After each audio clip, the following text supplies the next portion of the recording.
Em nome do Pai que me criou, e do Filho que me resgatou, e do Espírito Santo que me santificou, divina vontade reina na minha vontade. Continuação da leitura do livro do céu, nós vamos iniciar o volume 15, graças a Deus, né? Volume 15, trecho 1, 8 de dezembro de 1922. Sobre a Imaculada Conceição. Escrevo por obedecer e ofereço tudo a meu doce Jesus, unindo-me ao sacrifício de sua obediência para obter a graça e a força de fazê-la como Ele quer. E agora, ó meu Jesus, dar-me a tua santa mão e a luz da tua inteligência, e escreve juntamente comigo. Estava pensando no grande portento da Imaculada Conceição, da minha Rainha e Celestial Mãe, e em meu íntimo ouvi dizer-me: minha filha, a Imaculada Conceição de minha amada Mãe, foi prodigiosa e de todo maravilhosa, tanto que céus e terra ficaram estupefatos e fizeram festa. As três divinas pessoas fizeram competição. O Pai fez sair um mar imenso de poder. Eu, Filho, tirei um mar infinito de sabedoria. E o Espírito Santo, um mar imenso de eterno amor, que fundindo-se formaram um só mar, e no meio deste mar foi formada a concepção desta Virgem, escolhida entre as escolhidas. Então a divindade forneceu a substância desta concepção, e não só era centro de vida desta admirável e singular criatura, senão que este mar lhe estava ao redor, não só para tê-la defendida de tudo que pudesse ensombrá-la, senão para dar a cada instante novas belezas, novas graças, potência, sabedoria, amor, privilégios e etc. Assim que sua pequena natureza foi concebida no centro deste mar e se formou e cresceu sob a influência destas ondas divinas, tanto que não apenas foi formada esta nobre e singular criatura, a divindade não quis esperar, como é seu costume com as demais criaturas. Queria seus abraços, a correspondência de seu amor, seus beijos, gozar-se de seus inocentes sorrisos. E por isso, não apenas foi formada sua conceição, lhe dei o uso da razão, adotei de todas as ciências, lhe fiz conhecer nossas alegrias e nossas dores com relação à criação.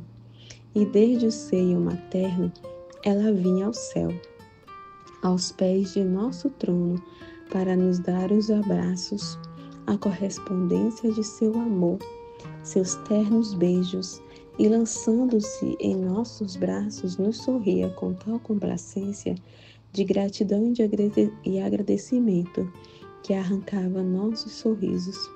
Oh, como era bonito ver esta inocente e privilegiada criatura, enriquecida com todas as qualidades divinas, vir no meio de nós todo amor, toda confiança sem temor, porque somente o pecado é o que põe distância entre Criador e criatura. Rompe o amor, faz perder a confiança e infunde temor. Assim que ela vinha no meio de nós como rainha, que com seu amor, dado por nós, nos dominava, nos sequestrava, nos punha em festa e se fazia raptora de outro amor. E nós a fazíamos fazer, gozávamos do amor que nos arrebatava e a constituímos rainha do céu e da terra. Céu e terra exultaram e festejaram juntamente conosco por terem, depois de tantos séculos, a sua rainha. O sol sorriu na sua luz e achou-se afortunado por ter de servir a sua rainha, dando-lhe luz, O céu, as estrelas e todo o universo sorriram de alegria e fizeram festa, porque deviam alegrar a sua rainha, fazendo-lhe ver a harmonia e beleza do firmamento. Sorriram as plantas, pois deviam nutrir a sua rainha, e também a terra sorriu e se sentiu enobrecida, ao dever de dar habitação, e por ter que fazer-se pisar pelos passos de sua imperatriz. Só o inferno chorou e sentiu perder as forças pelo domínio desta soberana senhora. Mas tu sabes qual foi o primeiro ato que fez esta criatura celestial quando se encontrou pela primeira vez diante de nosso trono? Ela soube que todo o mal do homem havia sido a ruptura entre sua vontade e a de seu Criador. E ela se estremeceu, e sem deixar passar o tempo, atou sua vontade aos pés de meu trono, sem sequer querer conhecê-la.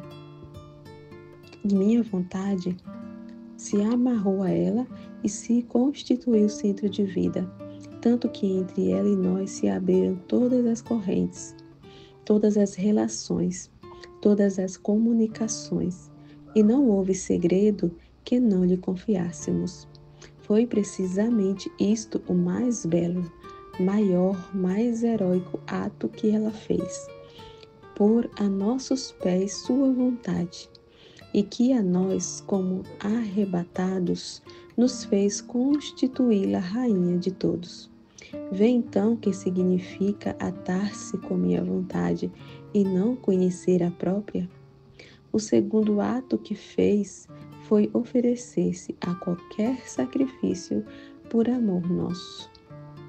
O terceiro foi restituir-nos a honra e a glória de toda a criação que o homem nos tirara com o fazer a sua vontade.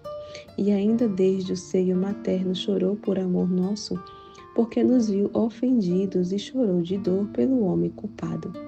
Ó, como nos enterneciam estas lágrimas inocentes e apressavam a suspirada redenção. Esta rainha nos dominava, nos amava, nos arrancava graças infinitas, nos inclinava tanto para o gênero humano que não podíamos nem sabíamos resistir às suas repetidas instâncias. Mas de onde lhe vinha tal poder e tanta ascendência sobre a mesma divindade? Ah, você o entendeu. Era a potência de nosso querer que operava nela, que enquanto a dominava, fazia dominadora de Deus mesmo. Além disso, como poderíamos resistir a tão inocente criatura possuída pela potência e santidade de nosso querer? Sentia resistir a nós mesmos. Nós descobríamos nela nossas qualidades divinas, como ondas afluíram sobre ela os reflexos de nossa santidade, os reflexos dos modos divinos, de nosso amor, de nossa potência e etc. E nosso querer, que era seu centro, atraía todos os reflexos de nossas qualidades divinas e se fazia coroa e defesa da divindade habitante nela. Se esta Virgem Imaculada não tivesse tido o querer divino como centro de vida, todas as demais prerrogativas e privilégios com os quais tanto a enriquecemos teríamos sido um nada frente a isso. Foi isto que ele confirmou e lhe conservou a tantos privilégios. E não só, mas a cada instante lhe multiplicava novos. Eis a causa pela qual a constituímos rainha de todos. Porque quando nós trabalhamos, o fazemos com razão, sabedoria e justiça, porque jamais deu vida a seu querer humano, senão que nosso querer foi sempre íntegro nela. Como poderíamos dizer a outra criatura, você é rainha do céu, do sol, das estrelas e etc., se em vez de ter nosso querer por domínio, fosse dominada por seu querer humano?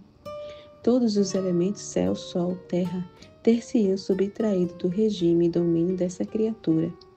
Todos teriam gritado em sua linguagem muda: não a queremos, nós somos superiores a ela, porque jamais nos subtraímos de teu eterno querer, tal como nos criastes, assim somos.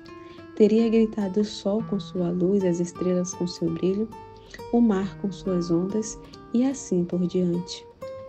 Ao contrário, como todos sentiram o domínio desta Virgem Excélsia, que quase como sua irmã jamais quis conhecer sua vontade, senão só a de Deus, não só fizeram festa, mas sentiram-se honrados por ter a sua rainha e correram em torno dela para lhe cortejar e tributar suas homenagens. Com o pôr da lua como escabelo de seus pés, as estrelas como coroa, o sol como diadema, os anjos como servos, os homens como esperando, todos lhe renderam honras e lhe fizeram suas homenagens. Não há honra e glória que não se possa dar a nosso querer, seja que trabalhe em nós em sua própria sede, seja que habite na criatura. Mas sabes qual foi o primeiro ato que esta nobre rainha fez? Quando ao sair do seio materno abriu os olhos para a luz deste submundo? Quando ela nasceu, os anjos cantaram canções de niná celestial bebezinha, e ela ficou extasiada. E sua bela alma saiu de seu corpinho, acompanhada por legiões angélicas, e girou por terra e céu, e foi recolhendo todo o amor que Deus havia espalhado em tudo que criou. E penetrando no empírico, veio aos pés de nosso trono e nos ofereceu a correspondência do amor de tudo que foi criado. E pronunciou seu primeiro obrigado em nome de todos. Oh, como nos sentimos felizes ao ouvir o obrigado desta pequena rainha, e lhe confirmamos todas as graças, todos os dons, para fazê-la superar todas as outras criaturas unidas juntas. Depois, lançando-se em nossos braços, deleitou-se conosco, nadando no oceano de todos os contentamentos, ficando embelezada de nova beleza, de nova luz e de novo amor. Suplicou novamente pelo gênero humano, pedindo-nos com lágrimas que descesse o Verbo eterno para salvar seus irmãos. Mas enquanto isso fazia, nosso querer a fez saber que descesse à terra, e ela imediatamente deixou nossos contentamentos e as alegrias e partiu, para fazer o que? Nosso querer. Que poderoso imã era nosso querer habitante na terra, nesta recém-nascida rainha. Não nos parecia já estranha a terra, não nos sentíamos mais para castigá-la fazendo uso de nossa justiça. Tínhamos a potência de nossa vontade, que nessa inocente menina nos despedaçava os braços, nos sorria desde a terra e mudava a justiça em graças e em doce sorriso, tanto que não podendo resistir ao doce encanto, o Verbo eterno apressou sua carreira. Ó prodígio de meu querer divino, a ti tudo se deve, por ti se cumpre tudo e não há prodígio maior que meu querer habitante na criatura. Trecho 2, 21 de dezembro de 1922. Privação de Jesus e penas da alma. Sentia-me toda afligida pela privação de meu adorável Jesus, mas bem me sentia torturada. Meu pobre coração agonizava e se debatia entre a vida e a morte. E enquanto parecia que morria, uma força oculta o fazia ressurgir para continuar sua amarguíssima agonia. Ó privação de meu Jesus, como é impiedosa e cruel! A mesma morte seria um nada diante de você, pois a morte não faz outra coisa que levar a vida eterna. Em troca, a privação faz fugir a mesma vida. Mas tudo isso era nada ainda. Minha pobre alma, enquanto queria minha vida, a mim tudo deixava meu corpo para encontrá-lo, ao menos fora de mim, mas em vão. Melhor me encontrava numa imensidão, da qual a profundidade, a grandeza, a altura não se descobria o termo. Fixava meus olhares por toda parte naquele grande vazio, quem sabe se ao menos pudesse vê-lo de longe, para tomar o voo e me jogar em seus braços, mas tudo era inútil. Temia me precipitar naquele grande vazio, e sem Jesus, para onde teria ido? Oh, o que teria sido de mim? Tremia, gritava, chorava, mas sem encontrar piedade. Teria querido retornar ao meu corpo, mas uma força oculta me impedia. Meu estado era horrível, porque a alma, encontrando-se fora de mim mesma, se precipitou para seu Deus como para seu centro. Mais veloz que uma pedra, quando se desprende do alto e cai até o centro da terra. Não é da natureza da pedra ficar suspensa e busca a terra como apoio e repouso. Assim não é a natureza da alma sair de si mesma e não precipitar-se no centro do qual saiu. Esta pena dá tal espanto, temor, dor, que poderia chamá-la pena de inferno. Pobres almas sem Deus, como fazem? Que pena será para elas a perda de Deus? Ah, meu Jesus, não permitas que nenhum te perca. Agora, estando nesse estado tão doloroso, me encontrei em mim mesma, e meu doce Jesus, estendendo um braço, me cercou o pescoço, logo fez ver que tinha em seus braços uma pequena menina, mais de uma pequenez extrema. A menina agonizava, e enquanto parecia que morria, Jesus agora lhe dava seu alento. Agora lhe dava um pequeno gole, agora apertava seu coração, e a pobre pequenina voltava de novo à agonia, mas nem morria nem saía de seu estado agonizante.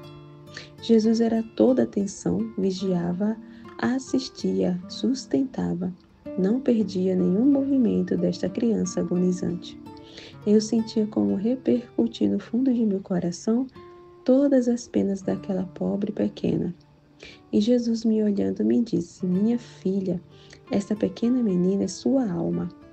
Olha quanto te amo, com quantos cuidados te assisto, te mantenho em vida com os sorvos de minha vontade. Meu querer te apequenece, te faz morrer e ressurgir. Mas não temas, porque jamais te deixarei. Meus braços te terão sempre apertado a meu seio. Trecho 3, 16 de janeiro de 1923. Segunda desordem geral. Sentia-me muito afligida pela privação do meu doce Jesus e pensava entre mim: por que não vem?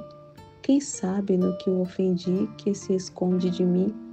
E enquanto isso pensava, e quem sabe quantas outras coisas que não é necessário dizer, meu adorável Jesus se moveu em meu interior e, me estreitando forte a seu coração santíssimo, com voz terna e cheia de compaixão, me disse: minha filha, depois de tanto tempo que venho a ti, deverias compreender por ti mesma a causa de meu ocultamento, mas não escondido fora de ti, senão em ti mesma. Depois, suspirando forte, acrescentou: ai, é a segunda desordem geral que as nações estão preparando, e eu estarei escondida em você, e como vigilante para ver o que fazem. Fiz de tudo para dissuadi-los, dei-lhes luz, graça, chamei-te de modo especial nos últimos meses para te fazer sofrer mais, para fazer que minha justiça, encontrando um dique em ti e uma satisfação demais em tuas penas, pudesse fazer descer mais livremente a luz, a graça em suas mentes, para dissuadi-los desta segunda desordem. Mas tudo foi em vão, e quanto mais uniam, faziam, tanto mais fomentavam as discórdias, os ódios, as injustiças, tanto que obriga os oprimidos a tomar as armas para defender-se. E eu, quando se trata de defender os oprimidos e a justiça, mesmo natural, devo comparecer. Muito mais, pois as nações aparentemente vencedoras vencerão sobre as bases da mais pérfida injustiça. Deveriam tê-lo compreendido elas mesmas e ser mais benignas com os oprimidos. Em vez disso, eles são mais inexoráveis, querendo deles não só a humilhação, mas também a destruição. Que perfídia mais que diabólica! Não estão ainda saciados de sangue. Quantos pobres povos perecerão? Me dói, mas a terra quer ser purgada. Outras cidades serão destruídas, também eu ceifarei muitas vidas com os flagelos que mandarei do céu. E enquanto isto acontecerá, eu estarei em ti como oculto e como vigia. E me parecia que mais se escondia em mim. Eu me senti imersa no mar de amargura por este falar de Jesus. Depois me senti rodeada de pessoas que rezavam. E minha Mãe Celestial, estendendo sua mão em meu interior, tomava um braço de Jesus e o puxava para fora. E lhe dizia: meu filho, vem no meio dos povos, não vês em que mar de tempestades estão prestes a ser lançados, e que lhes custará um mar de sangue? Mas porquanto o puxava, Jesus não quis sair. Então, virando-se para mim, disse: pede-lhe muito que as coisas sejam mais benignas. Eu me pus a pedir-lhe, e ele agora punha seu ouvido no meu, e me fazia ouvir os movimentos dos povos, os rumores das armas. Agora me fazia ver várias raças de povos unidos juntos, quem preparado para desencadear guerras. E quem se estava preparando por isso, estreitando-me forte ao meu Jesus, lhe disse: aplaca-te, meu amor, não vês quanta confusão de povos, quantas desordens? Se isto é nos preparativos, o que será na guerra? E Jesus, minha filha, são eles mesmo que o querem. A perfídia do homem quer chegar aos excessos, e um quer lançar ao outro ao abismo, mas a união de diversas raças servirá depois para a minha glória. Trecho 4. 24 de janeiro de 1923. A Santíssima Trindade refletida na terra. Os atos triplos, como estava reservado, abri as portas do eterno querer a Luísa. Todos esses dias passei-os no mar de amargura, porque frequentemente o bendito Jesus me priva de sua amável presença, e se faz ver, vejo-o em meu interior imerso em um mar, cujas ondas se elevam acima dele em ato de submergi-lo. E Jesus, para não ficar submerso e afogado, move seu braço e rejeita a onda, e com olhar piedoso me olha, me pede ajuda e me diz: minha filha, veja como as culpas são tantas que querem me submergir. Não vê as ondas que me mandam? Que se não agitasse meu braço, ficaria afogado. Que tempos tão tristes, que trarão tristes consequências. E enquanto isto diz, se esconde mais dentro de mim. Que pena ver Jesus nesse estado. São penas que dilaceram a alma e a fazem em pedaços. Oh, como se quisesse sofrer qualquer martírio para consolar. Ah, meu doce Jesus!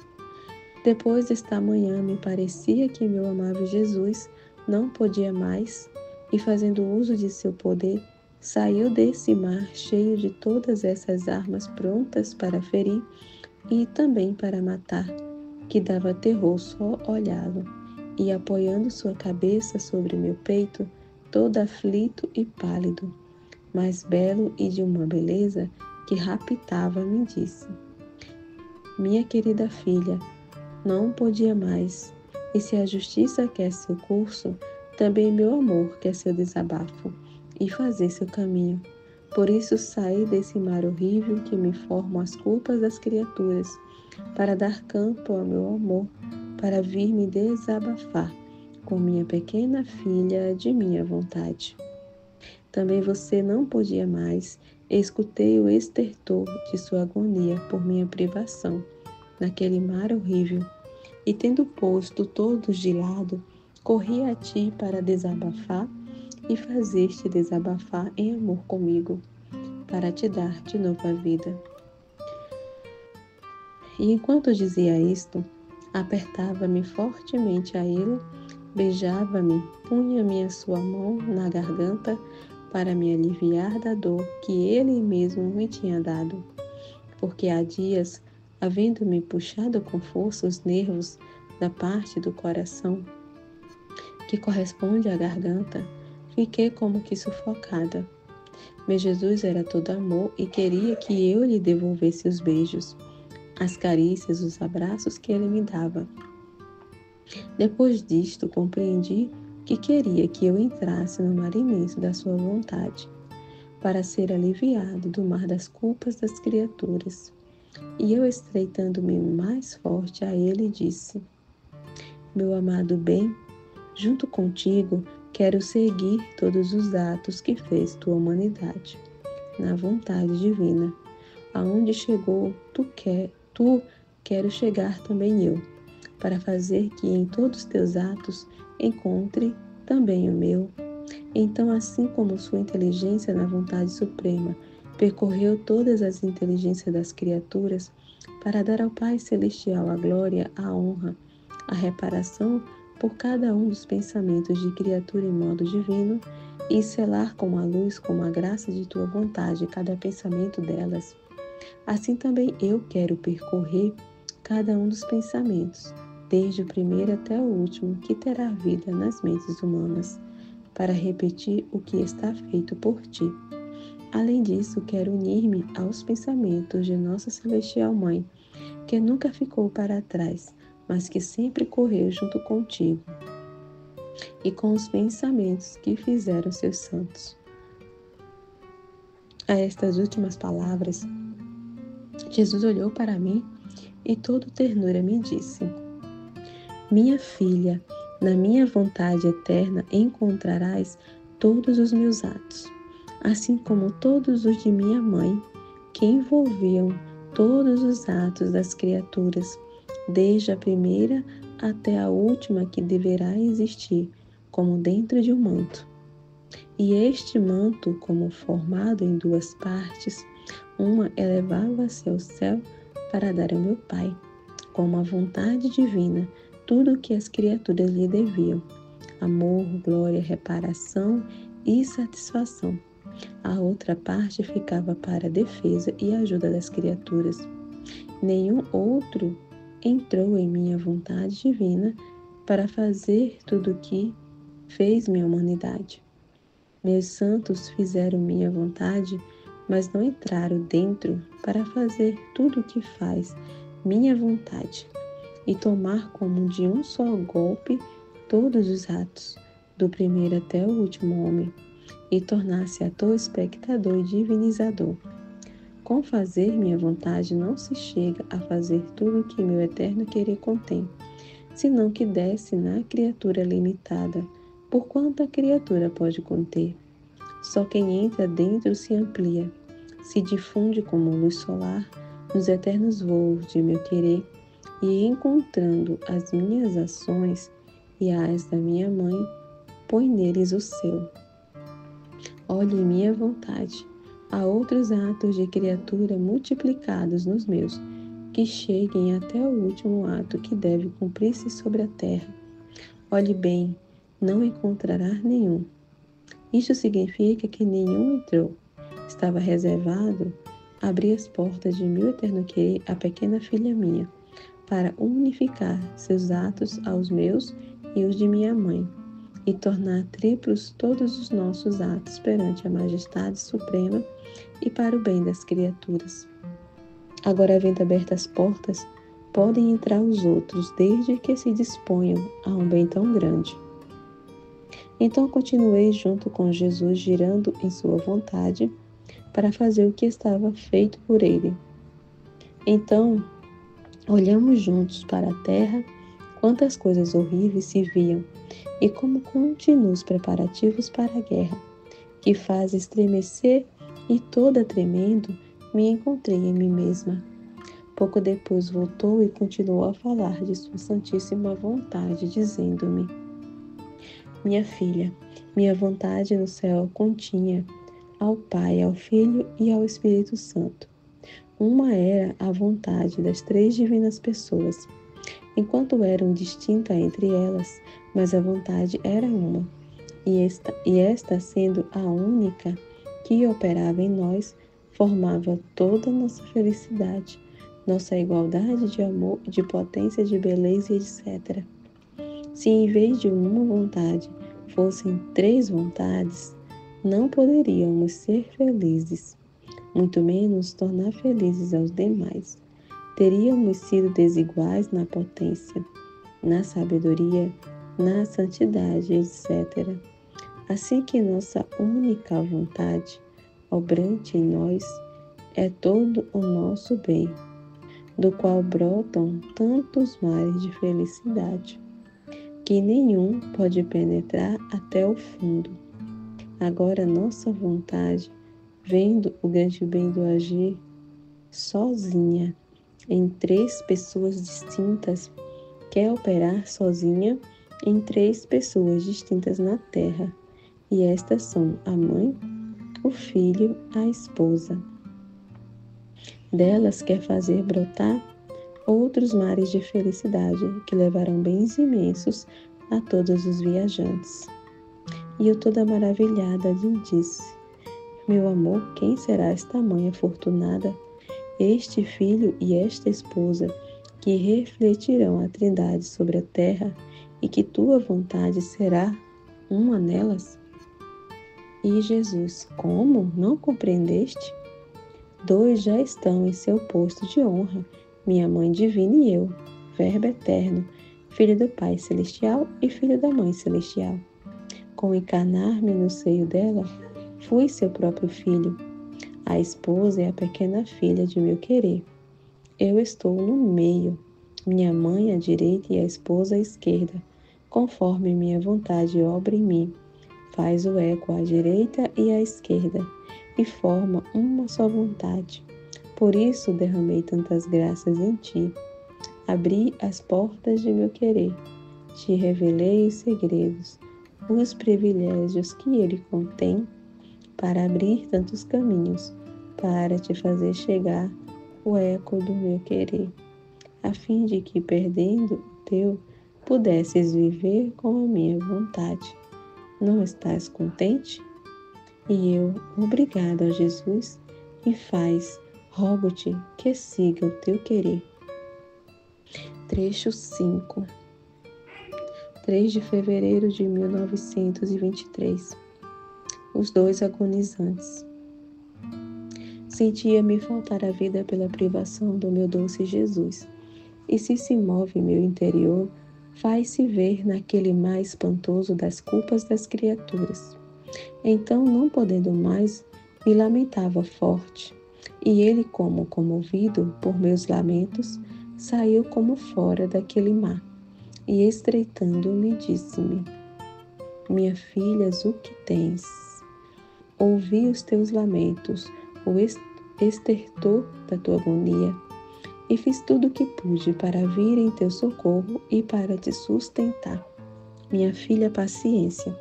Somos 2 pobres agonizantes, eu e você, pelo bem da humanidade. E enquanto estamos agonizando, o amor nos sustenta para não nos deixar morrer, para dar ajuda à pobre humanidade, que jaz como morrendo no mar de tantas culpas. E enquanto isso me dizia, parecia que as ondas daquele mar nos submergiam a ambos. Quem pode dizer o que se sofria? E como naquelas ondas se viam os preparativos de guerra, lhe disse: minha vida, quem sabe quanto durará esta segunda desordem? Se a primeira durou tanto, o que será da segunda, que parece mais longa? E Jesus, muito aflito: certamente será mais longo, mas não durará tanto, porque porei as minhas mãos e os flagelos do céu os apagarão da terra. Por isso, oremos, e você não saia jamais de minha vontade. Trecho 6. 13 de fevereiro de 1923. O bem que leva o ser fiel e atento. Sentia-me muito aflita, e meu doce Jesus, fazendo-se ver, me disse: minha filha, coragem, ser-me fiel e atenta, porque a fidelidade e a atenção produzem a igualdade dos humores na alma, e nela formam um só humor e estabelecem a perfeita paz. E esta a torna dominadora, de modo que faz o que quer e chega aonde quer. especialmente para quem vive em meu querer, acontece como ao sol, não se muda jamais. Um é seu ato, fazer sair de sua esfera luz e calor. Não faz hoje uma coisa e amanhã outra. É sempre fiel e constante em fazer a mesma coisa. Mas enquanto o seu ato é um, à medida que este ato desce e toca a superfície da terra, quantos atos diversos não acontecem? Quase inumeráveis. Se encontra a flor fechada, com beijo de sua luz e com o calor a abre, dar-lhe a cor e o perfume. Se encontra o fruto imaturo, o amadurece e lhe dá doçura. Se encontra os campos verdes, os torna dourados. Se encontra o ar sujo, com o beijo da sua luz o purifica. Em suma, todas as coisas dá o que é necessário para sua existência nesta terra e para poder produzir a utilidade que as coisas contêm, como está estabelecido por Deus. Assim o sol, com sua fidelidade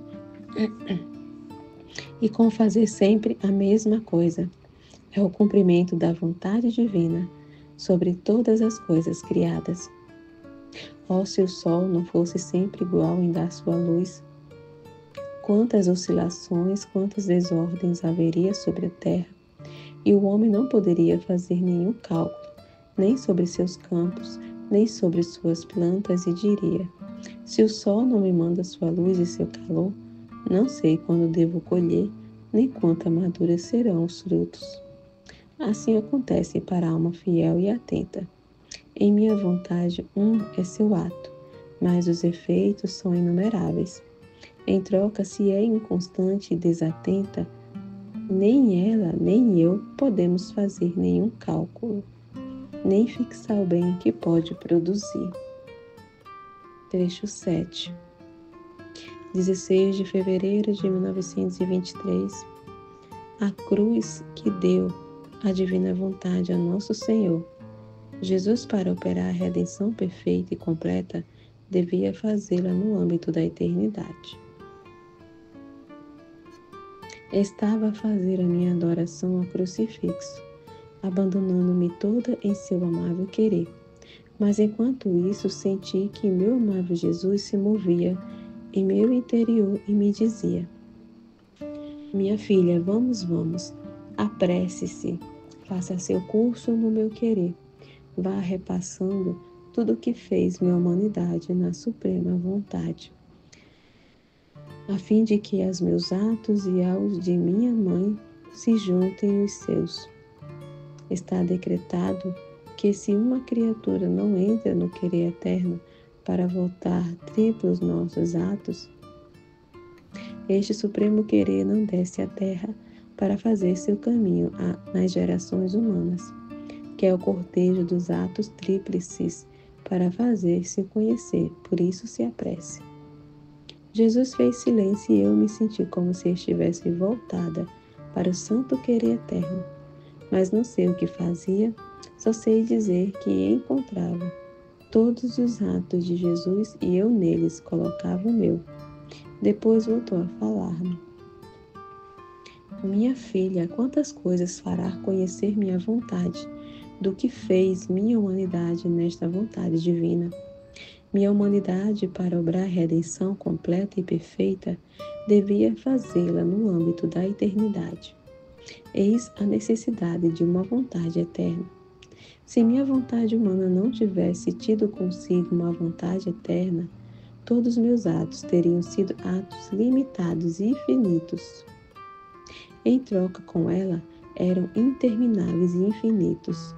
Por isso, minhas penas, minha cruz, deviam ser intermináveis e infinitas. E a vontade divina fazia encontrar minha humanidade todas essas penas e cruzes, tanto que ela me estendia sobre toda a família humana, desde o primeiro até o último homem, e eu absorvia todas as espécies de penas em mim, e cada criatura formava minha cruz. Assim que minha cruz foi tão longa, porquanto é e será a largura de todos os séculos, e tão larga porquanto são as gerações humanas.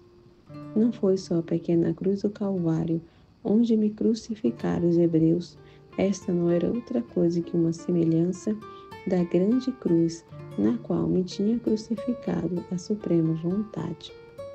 Assim que cada criatura forma o comprimento e a largura da cruz, e à medida que a formavam, fixavam enxertadas na mesma cruz.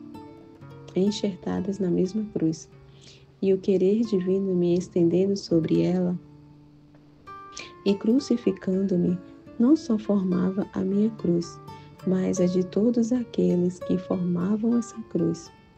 Eis porque necessitava do âmbito da eternidade, onde devia ter esta cruz. O espaço terrestre não teria bastado para contê-la. Oh, quanto me amarrarão quando souberem o que fez minha humanidade. Oh, quanto me amarão quando souberem o que fez minha humanidade na divina vontade, o que me fez sofrer por seu amor. Minha cruz não foi de madeira, não. Foram as almas. Eram elas que me sentiam palpitantes na cruz, na qual me estendia a divina vontade. E nenhuma me escapava. A todas dava seu lugar, e para dar lugar a todas, me distendia em modo tão dilacerante e com penas tão atrozes que as penas da paixão poderiam chamá-las pequenas e ligeiras. Por isso te apresse, a fim de que meu querer faça conhecer tudo o que quer.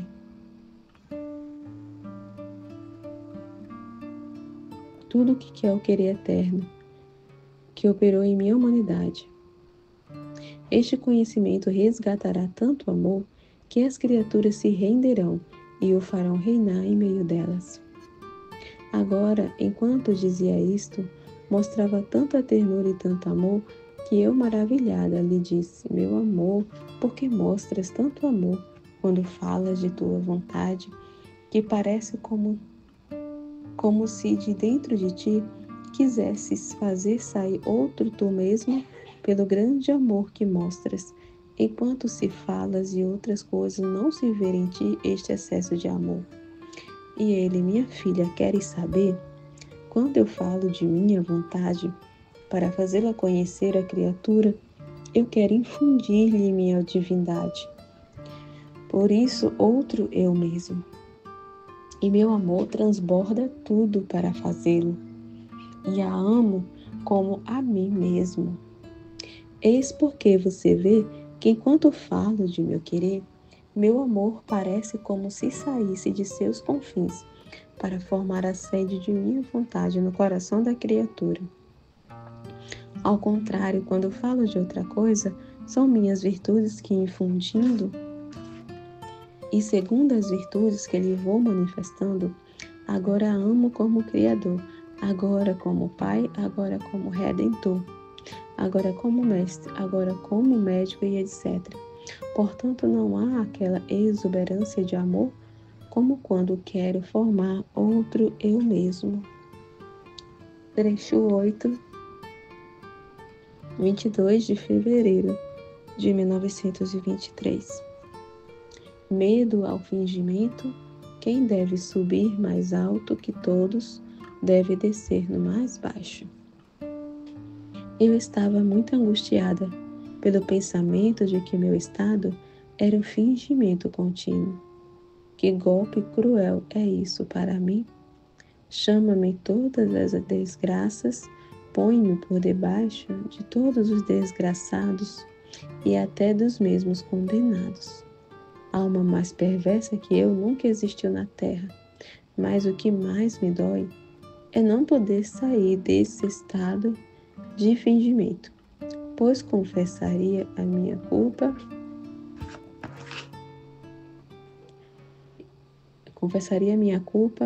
e as custas da minha vida não o faria mais. E Jesus, que é tão bom em sua infinita misericórdia, perdoaria a esta alma, a mais perversa de todas.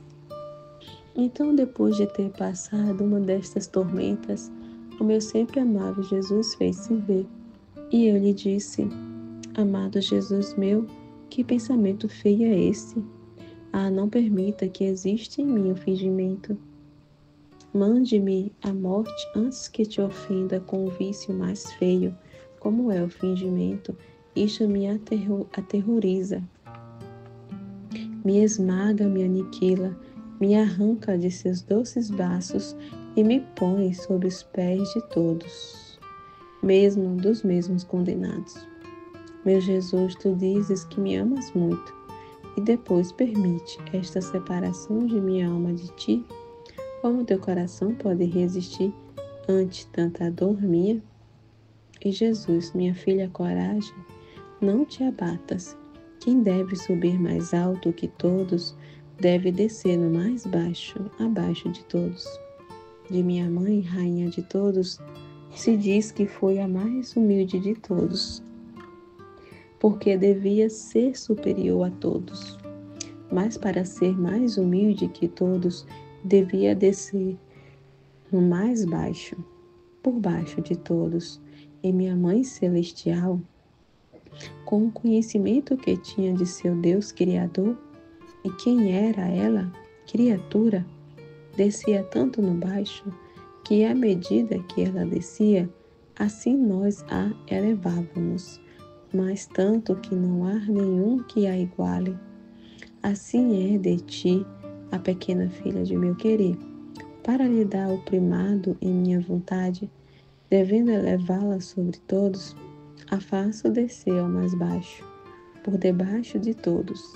E por quanto mais desce, tanto mais a elevo e a faço tomar lugar no querer divino. Oh, como me rapta, quando quem está acima de todas vejo por debaixo de todos. Eu corro, voo, para te tomar em meus braços, e faço ampliar teus confins em minha vontade. Por isso permito tudo para teu bem, e também para cumprir meus mais altos desígnios sobre ti. Mas não quero que perca tempo pensando e pensando nisso. Quando te tomo em meus braços, faça tudo a um lado e siga meu querer. Trecho 9, 12 de março de 1923. Privação de Jesus e efeitos que produz. Como Jesus sofreu o afastamento da divindade. Sentia-me a morrer de pena pela privação de meu doce Jesus, e se vem, faz como relâmpago e foge. Então, não podendo mais, e tendo ele compaixão de mim, saiu de dentro de mim. E eu, quando vi, lhe disse: meu amor, que pena, me sinto morrer sem ti, mas morrer sem morrer, que é a mais dura das mortes. Eu não sei como a bondade de teu coração pode suportar-me em estado de morte contínua, só por tua causa. E Jesus, minha filha, coragem, não te abatas demasiado, não estás sozinha em sofrer esta pena. Também eu a sofri, como também minha querida mãe, ó quantos mais dura que é a tua. Quantas vezes minha gemente humanidade, se bem que era inseparável da divindade, mas para dar lugar às expiações, às penas, sendo estas incapazes de tocá-la, eu ficava só e a divindade como afastada de mim. Ó, como me senti esta privação, mas isto era necessário. Tu deves saber que quando a divindade pôs fora a obra da criação, pôs também fora toda a glória, todos os bens e felicidade que cada uma das criaturas devia receber, não só nesta vida, mas também na pátria celestial. Agora toda a parte que correspondia às almas perdidas ficava suspensa. Não tinha quem dar-se, então eu, devendo completar tudo e absorver tudo em mim, expus-me a sofrer a privação que os mesmos condenados sofrem no inferno. Oh, quanto me custou esta pena! Me custou pena de inferno e morte impiedosa, mas era necessário. Devendo absorver tudo em mim, tudo o que saiu de nós na criação, toda a glória, todos os bens e felicidade, para os fazer sair de mim de novo, para os pôr à disposição de todos os que quisessem tirar proveito deles, devia absorver todas as penas e a mesma privação de minha divindade. Agora todos esses bens absorvidos em mim, de toda a obra da criação, sendo eu a cabeça da qual todo bem desce sobre todas as gerações, vou buscando almas que me assemelham nas penas, nas obras, para poder participar tanta glória e felicidade que minha humanidade contém. Mas nem todas as almas as querem aproveitar, nem todas estão vazias de si mesmas e das coisas daqui abaixo, para poder fazer-me conhecer e depois subtrair-me. E nestes vazios delas mesmas e do conhecimento que adquirem de mim, formar esta pena de minha privação, e na minha privação que sofre, venha absorver nela esta glória de minha humanidade, que outros rechaçam. Se eu não tivesse estado quase sempre contigo, tu não me terias conhecido nem amado. A esta dor da minha privação não sentirias nem poderia formar-se em ti, e em ti faltaria semente o alimento desta dor. Oh, quantas almas estão privadas de mim e talvez ainda estejam mortas. Elas doem se veem privadas de um pequeno prazer, de uma bagatela qualquer, mas privadas de mim não têm nenhuma dor e nem sequer um pensamento. Assim que esta dor deveria consolar-te, porque te dá o sinal seguro de que vim a ti e que me conheceste, e que me conhecestes, e que teu Jesus quer pôr em ti a glória, os bens e a felicidade que os demais rejeitaram. Trecho 10, 18 de março de 1923. Como se toma posse dos bens que contém o divino querer. Estava toda a abandonar-me na santíssima vontade de meu doce Jesus, apesar de me sentir privada dele e como trespassada no coração, e pensava entre mim: para o que tem servido de haver falado tanto de seu eterno querer, se agora me deixou? Aliás, suas mesmas palavras são feridas ao meu coração, que me rasgam em pedaços. Se bem estou resignada, vejo essas mesmas feridas que me laceram, a mão que me fere, mas sinto ao vivo que tudo para mim terminou. Enquanto pensava nisto, meu doce Jesus moveu-se dentro de mim e, pondo-me os braços ao pescoço, disse-me: minha filha, não temas. Nada terminou entre eu e tu. Teu Jesus é sempre para ti, teu Jesus. As coisas mais fortes que liga a alma é perder sua vontade na minha. Como posso deixá-lo? E além disso, se tanto te falei de meu querer, são tantos vínculos de união indissolúvel que pus entre eu e você. Meu eterno querer, falando-te vinculava teu pequeno querer com os vínculos de meu eterno querer, por quantas vezes e quantas palavras te dizia. Além disso, deves saber que ao criar o homem, nossa primeira suprema vontade foi que devia viver em nosso querer. E devendo viver nele, devia tomar do nosso, para viver as nossas expensas, correspondendo à nossa vontade com tantos atos divinos, por quantos atos humanos fazia na nossa. E isto para enriquecê-lo com todos os bens que nossa vontade contém.